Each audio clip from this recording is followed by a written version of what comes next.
بعد انضمام شركة سكودا أوتو لفولكس فاجن، أطلقت الشركة إصدارات مختلفة زي سكودا فيوفوري وفارما وأوكتافيا وكومبي. والعربية اللي هنتكلم عنها النهاردة كانت من أوائل السيارات ليها، وبالتحديد سنة 94، وهي سكودا فليشيا.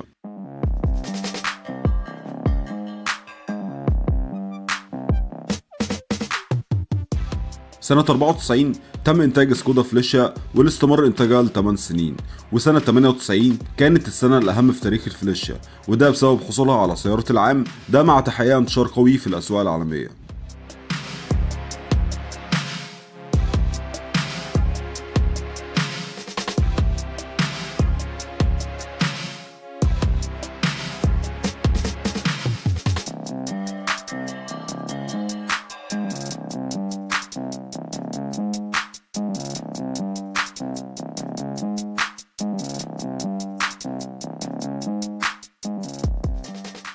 اتميزت الفليشيا في وقت صدورها بتصميمها المتميز والجذاب، فالعربية كانت بتيجي بكشافات عريضة في الجزء الأمامي مع شبك تهوية في المنتصف، وبالأسفل كشافات شبورة. أما الجنبين بتتميز السكودا بمساحات زجاجية كبيرة مع وقر بسيطة في الأبواب، وبالأسفل صدادات بلاستيك بعرض العربية. والجزء الخلفي فالعربية هاتشباك، وأنا واحد من محبي الهاتشباك في أي موديل، لكن من رأيي الفليشيا لو تصميم الجزء الخلفي كان أحسن من كده كانت هتبقى أفضل، خاصة وإن شكلها من الجزء الخلفي تقليدي شوية بالنسبة لعربية هاتشباك، لكن برضه مميز وناس كتير بتحب فيها التصميم بشكل عام. والتصميم الخلفي كان بيجي بكشافات صغيرة أسفل الزجاج، وتحتهم الاكسدام الفبر التقليدي.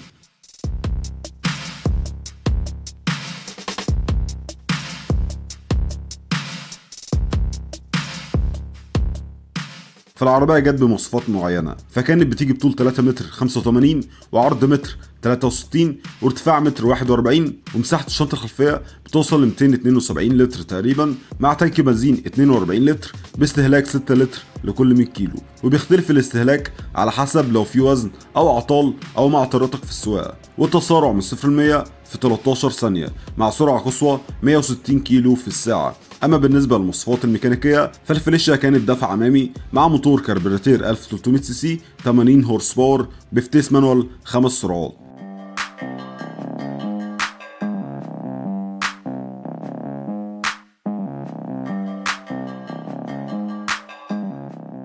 سكودا فليشيا زي ما قلت لك انتشرت انتشار واسع وحققت شهرة كبيرة، وكانت سبب من اسباب نجاح اصدارات سكودا. ولو رجعنا للسبب هنلاقي مميزات مختلفة اتميزت بيها الفليشيا، واولها الاقتصادية. فالعربية موفرة بشكل كبير في استهلاك البنزين، وزي ما ذكرت لك بمعدل 6 لتر لكل 100 كيلو، وده معدل ممتاز للاستهلاك. ضيف على ده بقى تكلفة الصيانة رخيصة وسعر قطع غيارها المعقول، ده غير انها بتقبل قطع غيار بديلة. فميزة ثانية بتميز الفليشيا وهي انتشار قطع غيارها بشكل كبير.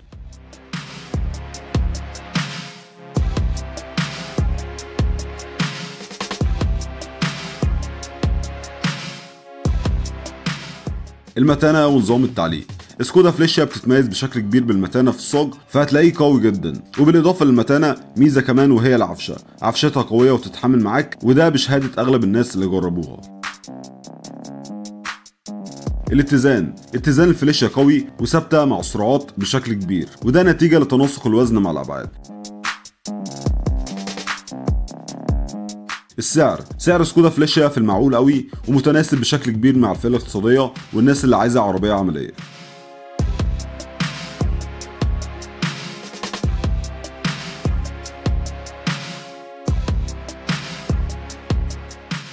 تصميم الفليشيا مع الاهتمام بيها جميل جدا، وده كان سبب من اسباب انتشار العربية في اسواق مختلفة.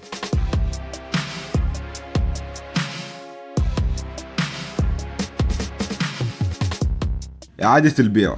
نتيجة للسعر والمميزات اللي ذكرناها، إعادة بيعها جيدة ومش هتركب معاك زي عربيات كتير، لكن ده بيتوقف على مدى اهتمامك بيها والسعر اللي انت عرضه.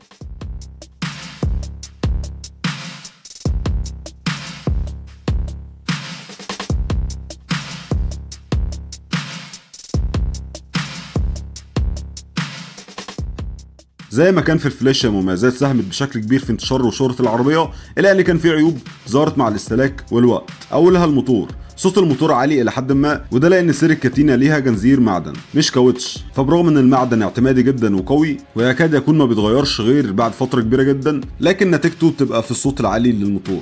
اما تاني عيبه في الموتور برضه وهو السخونه، وده هتلاقيه في اصدارات كتير من الفليشيا، والمشكله دي بتبقى باسباب مختلفه، منها ان عدم تناسق وزن العربيه مع عزم الموتور. فالموتور 1300 سي سي وحجم ووزن العربيه كبير، فبالتالي العزم ضعيف وبيؤدي للسخونه. تاني سبب للسخونه وهي ان دوره التبريد للعربيه مغلقه، فاي تسريب او تنفيس هيؤدي لسخونه لحظيه مع الموتور.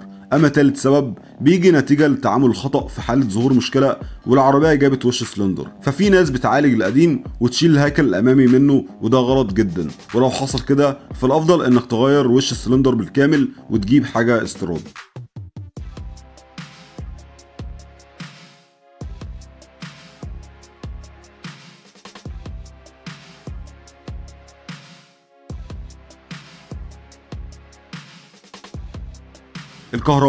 كهرباء العربية مش عيب فيها وعطلها مش كتير، لكن المشكلة ان مش اي صناعي يقدر يشتغل في كهرباء العربية بسهولة، فبتحتاج حد مختص للفليشيا، عشان عكس كده والصنايعي مش فاهم يشتغل فيها وارد جدا يظهر عيوب تانية.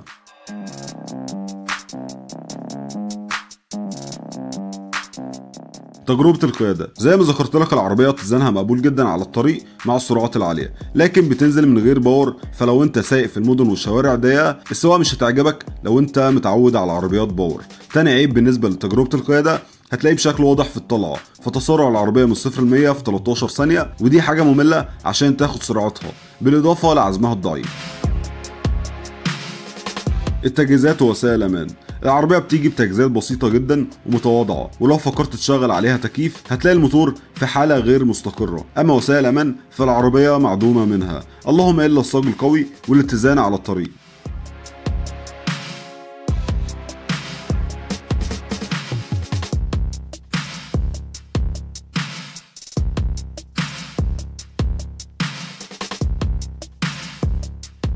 طيب الخلاصة كده، سكودا فليشيا تمام وتستاهل انك تجيبها ولا لا؟ من رأيه بصراحة عربية بسعر الفليشيا في الوقت ده يديها قيمة كبيرة مقابل سعرها، وده بسبب مميزاتها اللي ذكرناها. حتى العيوب اللي موجودة فيها سهل جدا تتأقلم معاها، واصعب عيب فيها بيتمثل في السخونة، والحل موجود في حالة انك غيرت المروحة لمروحة تانية 6 ريشة، وممكن تجيبها من الريجاتا او اللانوس، او انك تغير الرادياتير ده مع متابعة دورة التبريد. ومع حل المشكلة دي واهتمامك بيها فالفليشيا هتبقى ممتازة معاك وفعلا تستاهل فلوسها.